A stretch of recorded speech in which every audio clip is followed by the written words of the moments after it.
Tukumaliriza nnyo kw'omumbejja w'Emitima's Voice Pod. Webale kujja, webale kutwegattako. Eno episode yaffe esookedde ddala kw'omumbejja w'Emitima's Voice Podcast. Kakati n'omukwano gwange. Bwe tubanga twagala okwogera ku bantu bannaffe, ebigambo ebitasanyusa, n'okwonoona amannya gaabwe, nsaba tubatuukirire butuukirizi. Tuleme kuddeeyo kuboogerera kano na kali n'okwongera mu ssupu. Bannaye ekimenya. Awo nno waliwo entandikwa ey'okumenya omutima, omwoyo, ate n'okusombera bannaffe ebirowoozo eby'enjawulo. Nkakasa bwe tunaabatuukirira bajja kutubuulira n'ebisingawo ku ebyo bye tubadde tuboogerako eyo gye tutambulira. Abantu babadde mu mbeera enzibu bangi ze tutamanyi nakwe yadde. Bakoze ensobi nga n'ezimu tetulizitegeera na guno gwaka. Era nga bawonye n'ebintu bingi nnyo ebyandimenye abasinga eyo ku ffe. N'olwekyo bwe tuba tulowooza nti tumanyi nnyo gye nvuddewo abantu abamu, nsaba tuddemu tulowooze. Ngambye nti nno bwe tuba tulowooza nti tumanyi nnyo gye nvuddewo abantu abamu, nsaba tuddemu tulowooze nnyo. Buli omu ku ffe tatuukiridde. Era nkiwa teri yali avuddeyo n'alangirira nti ye atuukiridde. Simuwulirangako, simulabangako, era sirabangako muntu yenna yali akkiriziganyiza naye.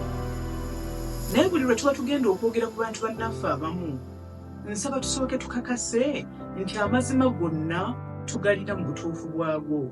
Tuleme kusabuka tutyo. Tukosa bannaffe mu bwongo, tubakosa mu myoyo, tubakosa physically, tubakosa mu mubiri, tubakosa mentally, tubakosezza nnyo.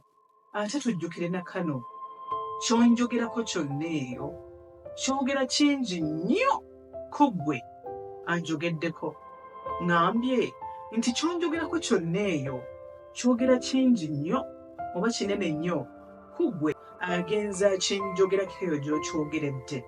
Nze omumbejja w'emitima, your soul healer and mental health awareness advocate. Tuli wano kwogera ku nsonga zikwatagana na mitima, mental health, mental wellness, bintu bya bwongo, mubiri na mwoyo. Tulina okutereera kino tekiri ku bazungu bokka nti be balwadde mentally.